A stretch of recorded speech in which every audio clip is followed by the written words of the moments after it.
안녕하십니까 수험생 여러분. 저번 시간에서 28회 73번 보겠습니다. 이행지체로 인한 계약의 해제에 관한 설명으로 틀린 것은 1번 이행의 최고는 반드시 미리 일정 기간을 명시하여 최고해야 한다. 무슨 얘기냐면 내 돈 갚아요 그렇게 얘기할 때 언제까지 갚아요 하는 게 맞겠죠.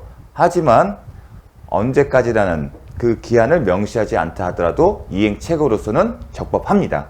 중요합니다. 반드시 명시하지 않아도 된다. 2번 계약 해제는 손해배상 청구에 영향을 미치지 않는다. 즉 계약 해제하고 나서 손해가 있다면 손해배상을 별도로 청구할 수 있다. 3번 당사자 일방이 정기 행위를 일정한 시기에 이행하지 않으면 상대방은 이행 최고 없이 계약 해제할 수 있다.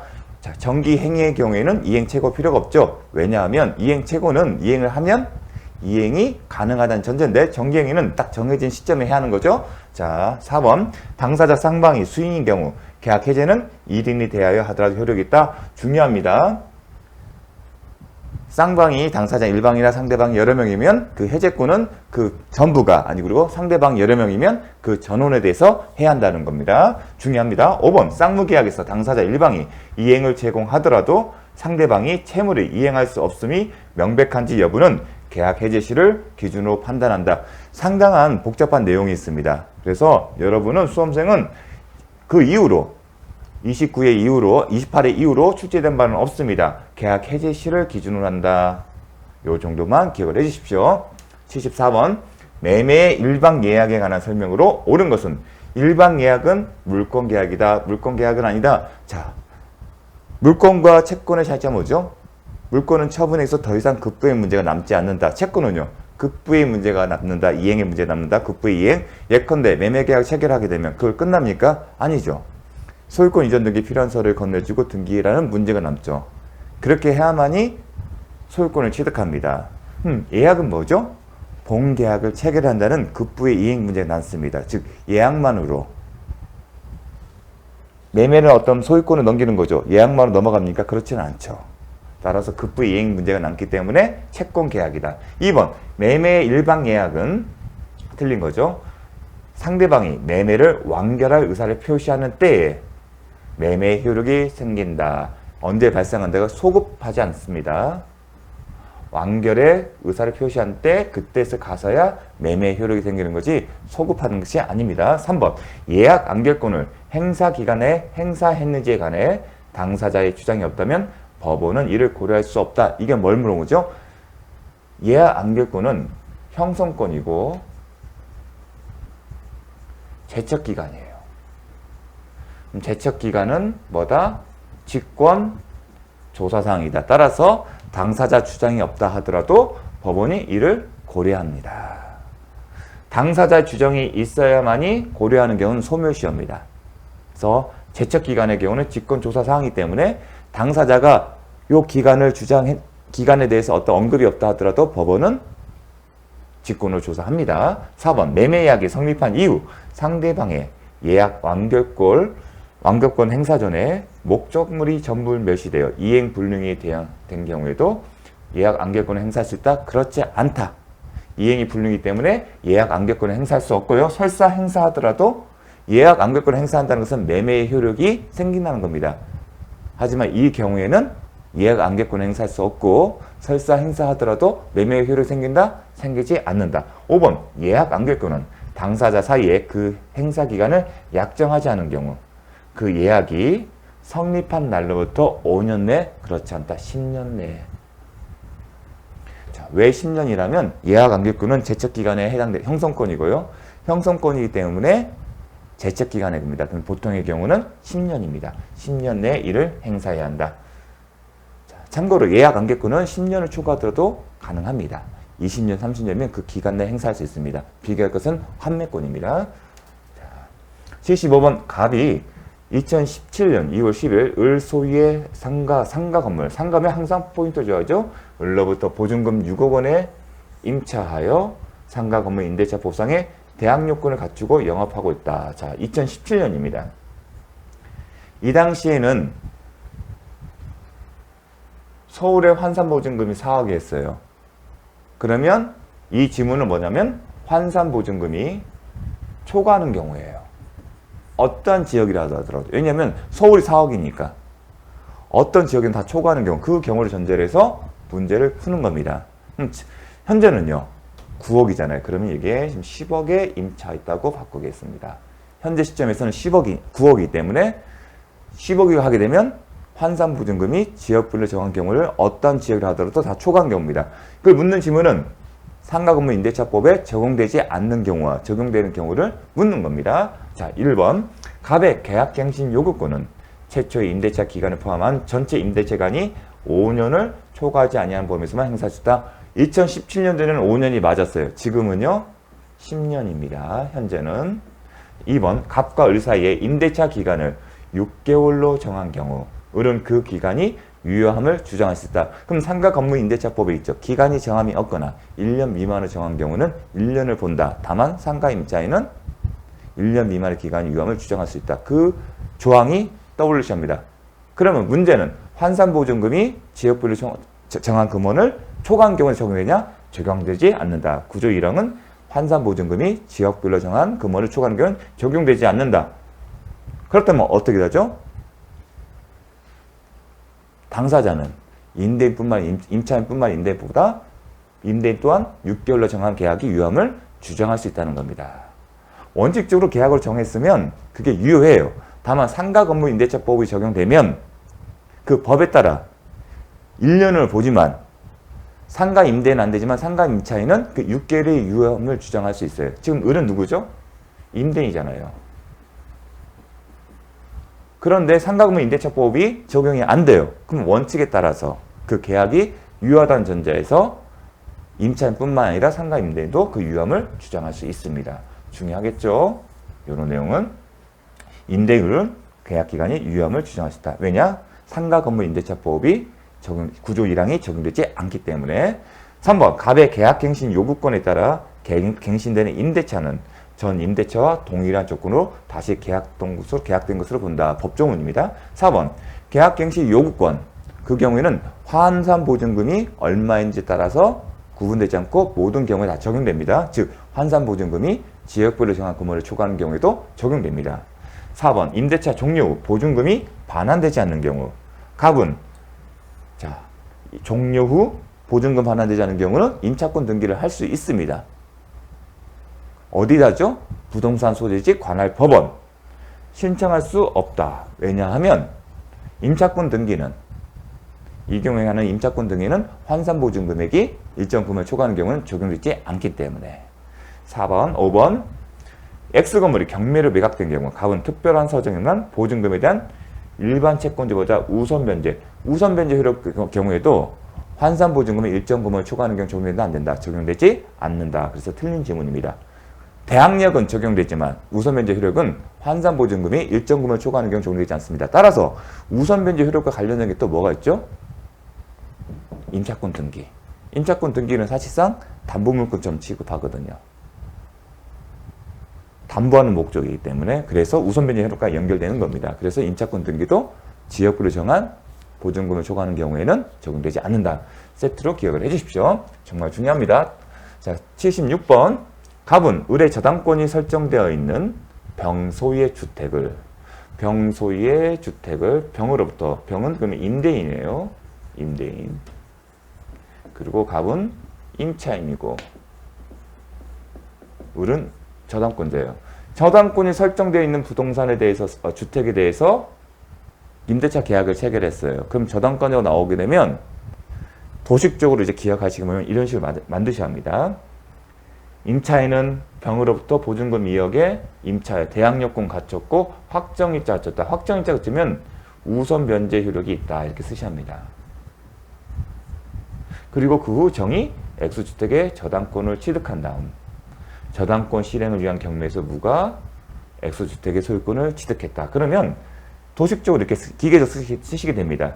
이런 문제가 나오면 주택임대차 보호법과 관련된 거고 그와 관련해서 저당권자가 언급이 되면 이런 식으로 쓰셔야 합니다. 먼저 저당권이 제일 먼저 있었어요. 시간적 순서로. 그 다음에 갑이 대항요건과 우선변제 효력을 갖췄어요. 그런데 그 뒤에 정이 저당권을 갖췄어요. 그럼 이렇게 쓰면 딱 답이 나와야 돼요. 경매잖아요. 낙찰자잖아요. 제가 뭐라고 했습니까? 대항력의 문제는 크게 법률행위, 즉 매매 등 같은 법률행위로 소유권이 넘어가는 경우와 경매로 넘어가는 경우를 구분하고, 경매의 경우에는 말소 기준 권리와 대항 요건을 갖춘 납치에 비교해서 말소 기준 권리 이전에 대항 요건을 갖춘 경우에는 낙찰자에서 대항할 수 있지만 그렇지 못하면 대항력이 없다. 그게 머릿속에 나오는데요. 경매하면 낙찰자 이렇게 쓰잖아요. 그러면 딱 보면 돼요. 이 대항력, 임차인의 대항 요건이 저당권 뒤에예요. 그러면 어떤 생각을 하시냐면 우선 변제 효력과 대항력은 다른 문제입니다. 그러면 우선 변제 효력은 있는데, 먼저 우선 변제, 저당권도 우선 변제 효력이 있잖아요. 저당권은 기본이 뭡니까? 후순위 권리자는 일반 채권자보다 배당금에서 우선해서 변제받을 수 있는 권리. 그게 우선 변제 효력이에요. 그럼 우선 변제 효력과 관련해서는 이 순서대로 정하는 거예요. 그럼 나머지 하나는 대항력이죠. 대항력 이겁니다. 대항력권을 갖추기 전에 저당권이 있었네. 수험생 입장은 말소 기준 권리 대표적인 것이 저당권, 경매 개시 결정 등기, 가압류, 압류예요. 근데 시험은 가등기 담보권도 나오지만 주로 저당권이 나와요. 아, 저당권 이후에 대항력권을 갖췄으면 대항력이 없다. 그 의미는 뭐죠? 낙찰자 돼서 임차권을 대항할 수 없다는 얘기는 임차권을 주장할 수 없다는 얘기고, 그 얘기는 낙찰자가 갑에 대해서 목적물 점유하고 있는 목적물에 인도를 청구를 하게 되면 인도를 해줘야 한다는 겁니다. 그걸 딱 쓰셔야 합니다. 자, 의뢰 저당권을 소멸한다. 왜냐하면 경매하면 모든 저당권을 소멸하잖아요. 그 얘기는 합니다. 자, 2번 무가 임대인의 지위를 승계한다. 임대인의 지위를 승계하려면 뭐죠? 대항력이 있어야 합니다. 대항할 수 있어야 돼요. 하지만 갑은 대항할 수가 없기 때문에 무가 임대인의 지위를 승계한다? 그렇지 않다. 그걸 묻는 겁니다. 3번 갑이 적법한 배당 요구를 하면 을보다 보증금 의혹 원에 대해서 우선 변제한다. 자, 우선 변제를 하게 되면 배당에서 우선 변제 효력의 순서를 따지는 거예요. 근데 우선 변제 효력을 가지게 되면 앞에 누구 있어요? 자기보다 더 우선 변제 효력을 갖고 있는 을이 있잖아요. 그러니까 을이 배당을 받는 데선 이제 우선 변제 효력을 다 준 거잖아요. 이 사람도 우선 변제 효력 있고 우선 변제 효력 있잖아요. 우선 변제 효력이 있는 사람들 사이의 순서가 어떻게 된다? 시간적 순서로 결정을 한 겁니다. 을이 먼저 있었기 때문에 을이 먼저 배당을 받고 그 다음이 갑, 그 다음이 정을 받는 겁니다. 그리고 배당 요구를 해야죠. 임차인은. 배당 요구를 하지 않으면 배당부에서 배당을 못 받습니다. 단 임차권 등기를 한 경우에는 별도의 배당 요구 없다 하더라도 참여를 할 수 있다.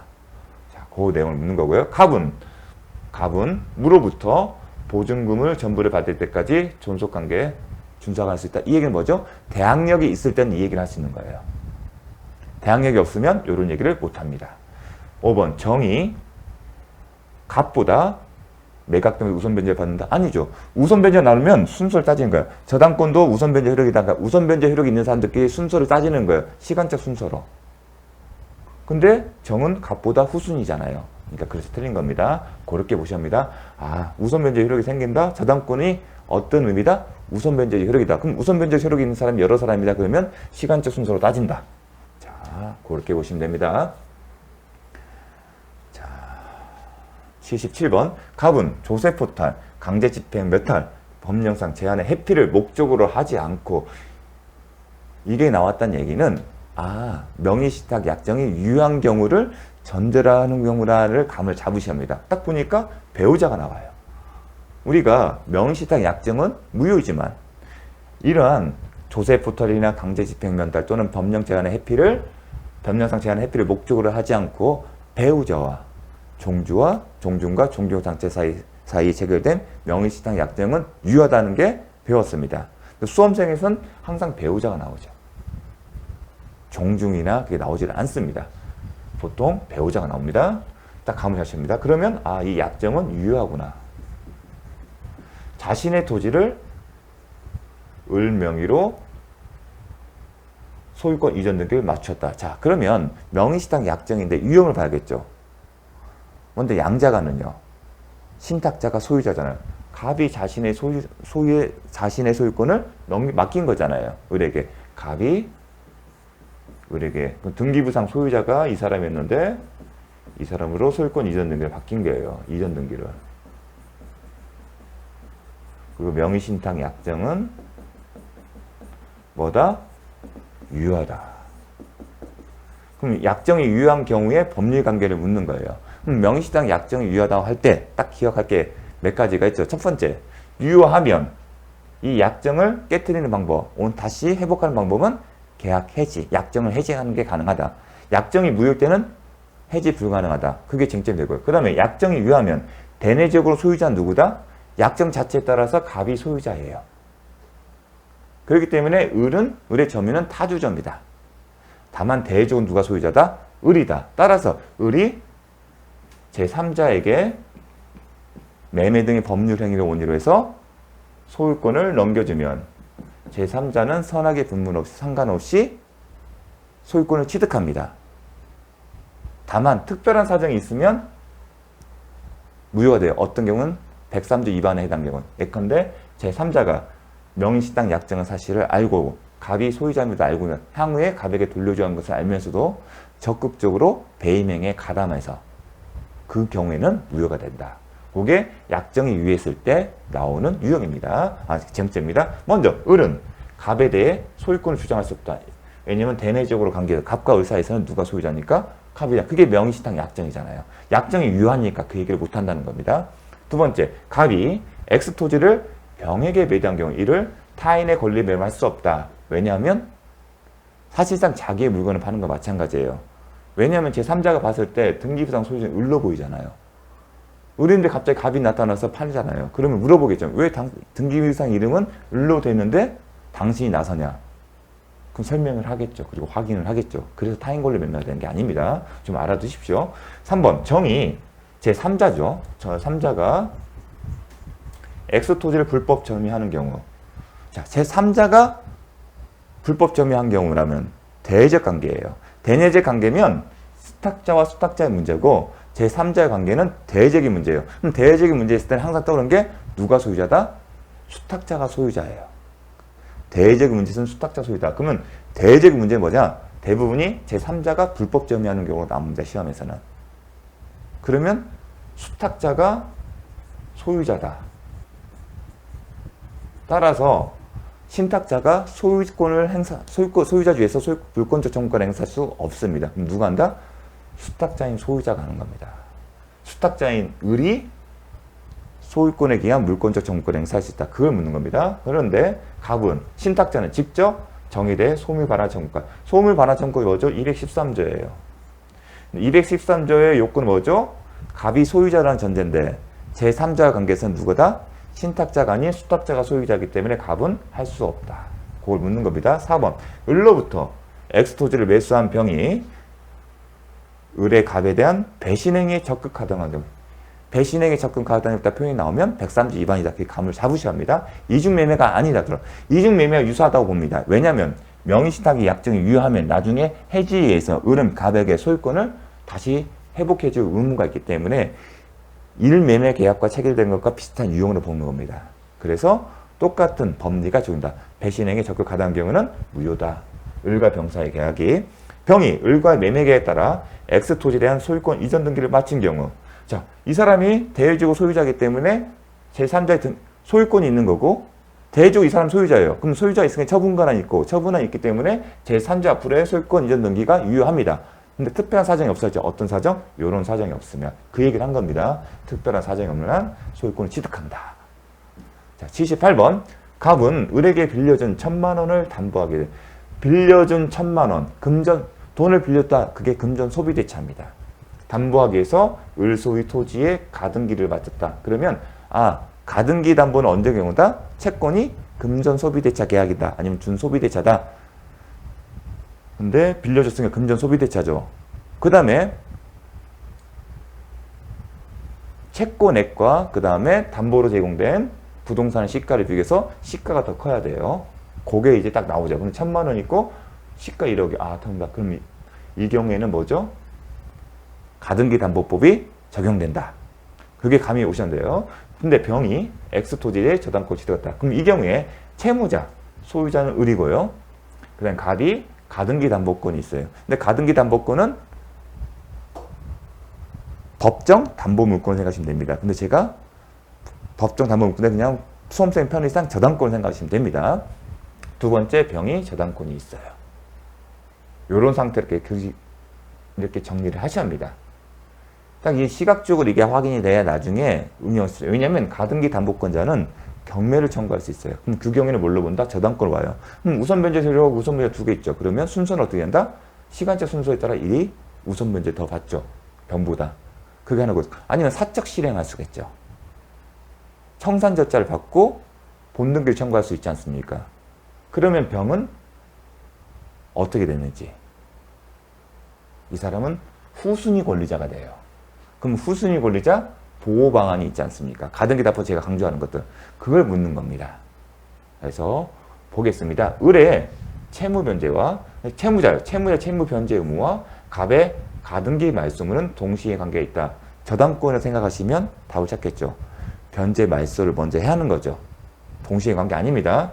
저당권에서 배우지 않습니까? 2번 갑이 가등기 담보채권자가 청산 기간이 지나기 전에 가등기에 의한 본등기를 마치면 본등기는 무효이다. 맞습니다. 청산절차를 거친 후에만 등기가 유효한 거지 설사 청산기간을 마치기 전에 등기가 이루어졌다 하더라도 그 등기는 무효다. 정말 중요합니다. 그렇기 때문에 가등기담보법에 청산절차를 밟아한다는 겁니다. 가등기담보법이 청산절차를 밟지 않고 우연한 사정으로 본등기되면 그 등기는 효력이 없다. 그거 중요합니다. 그래서 이 본등기를 할 때는 청산절차, 실행통지를 했는지, 이 실행통지에 따라 채무자 등이 그러한 통지를 받은 날이 언제인지, 그리고 청산기간이 지났는지, 그런 것들을 다 확인할 수 있는 자료를 제출해야 합니다. 등기할 때. 자, 3번. 을이 누구죠? 채무자입니다. 청산기간이 지나기 전에 청산금에 관한 권리 양도는 이로써 병에게, 누구에게? 저당권자에게 대항할 수 있다. 대항할 수 없다죠. 이게 병이 이렇게 저당권자면 이해가 안 돼요. 후순위 권리자예요.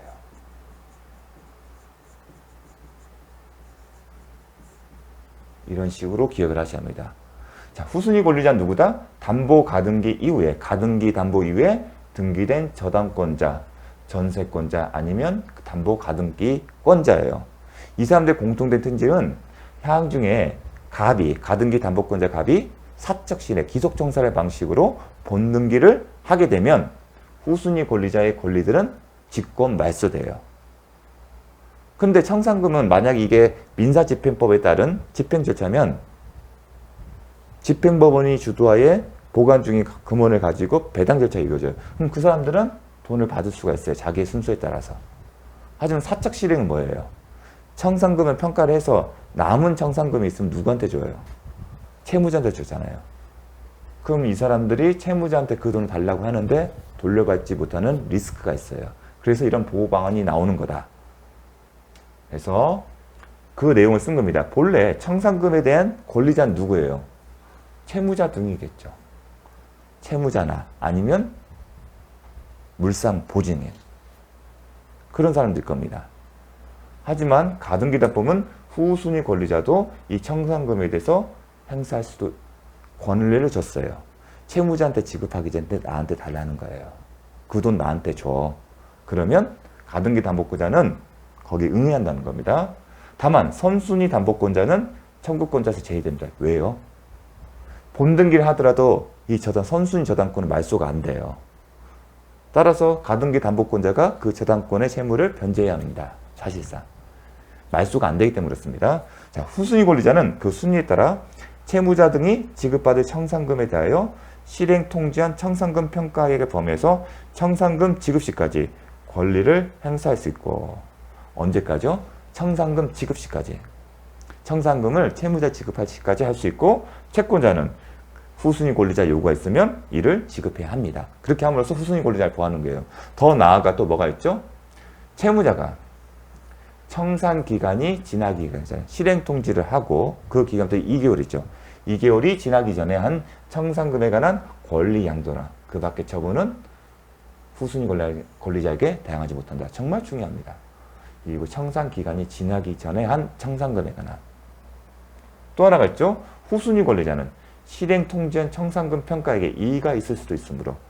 그래서 이런 거예요. 우리가 실행 통지를 할 때 목적물 담보로 제공된 부동산에 대한 평가액을 주관적으로 해도 상관없다잖아요. 왜냐하면 이런 보호 방안이 있기 때문에. 후순위 권리가 만에 이상하다. 그러면 뭘 할 수 있다? 경매를 청구하면 돼요. 그렇다고 특칙도 줬어요. 원래 경매 청구는 자신의 채권이 변제기가 도래했음에도 불구하고 채무를 이행하지 않아야 돼요. 그런데 후순위 권리자를 보호하기 위해서 뭐다? 청산기간에, 이게 먼저 포인트고요. 청산기간 내에 하나요. 변제기 도래 지나도 경매를 청구할 수 있다. 이게 중요합니다. 이게 시험에 잘 나오죠. 후순위 권리자를 보호하는 겁니다. 왜냐면 민사집행법이라는 감정의 경우에는 누가 하죠? 집행법원 정한 사람이 객관적 평가예요. 근데 이거는 목적물의 평가 누가 해요? 채권자가 하잖아요. 근데 방식은 어떤 방식 한다는 규율이 없어요. 즉 어느 법원이 선정한 뭐 감정평가를 한다, 아니면 몇 개의 감정평가업체를 통해서 그 중간치를 한다, 그런 게 없어요. 그 얘기는 그게 객관적이든 주관적이든 상관이 없다는 겁니다. 대신에 이런 보호 절차를 만들어준 겁니다. 자, 이번과 관련해서 하나만 더 할게요. 가등기 담법에서 정한 청산 절차를 위반한 등기는 무효입니다. 예외가 있어요. 다만 선의 제3자가 그 본등기 터잡화 소유권을 취득하면 채무자 등은 더 이상 채권자를 상대로 본등기 말소를 청구할 수 있다. 지금 선의 제3자를 보여주겠다는 겁니다. 정말 중요하죠, 이것도요. 자, 그 다음에 4번. 병은 청산기간이 지나면 피담보 채권 변제에 도래하기 전이라도 청구할 수 있다? 아니다. 요걸 묻는 거죠. 어떤 기간에? 청산기간에 한해서만 특칙을 둔 겁니다. 원칙적으로는 변제기가 도래했음에도 불구하고 이행을 안 해야 돼요. 그런 경우에만 경매 청구할 수 있는 거예요. 저당권 생각하시면 됩니다. 5번. 갑에, 자, 5번은 넘겨서 오겠습니다. 갑의 가등기 담보권 실행을 위한 경매 절차에서 X토지의 소유권을 정의 취득한 경우 가등기 담보권은 소멸하지 않는다. 자, 가등기 담보권은 권리 실행 방법이 몇 가지가 있죠? 먼저 사적 신해, 기속 청산, 청산 절차를 위해서 가등기의 본등기 청구. 그럼 두 번째 뭐죠? 경매를 청구할 수 있어요. 그 경우에 뭘로 본다? 저당권을 봐요. 그리고 제3자가 진행한 경매 절차에서 참여해서 우선 변제 여력을 받을 수가 있습니다. 근데 두 번째 이걸 보는 겁니다. 갑의 가등기 담보권 실행한 경매 절차에서, 그럼 저당권자로 본다는 겁니다. 그러면 제3자가 소유권 취득하게 되면 어떻게 되죠? 저당권 다 소멸하지 않습니까? 마찬가지로 가등기 담보권도 소멸한다.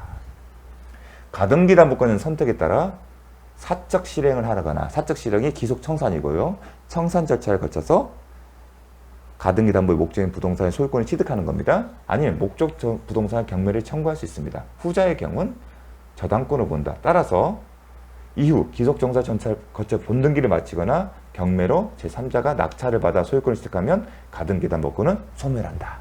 요거를 기억해 주십시오. 자, 잠시 쉬었다 하겠습니다.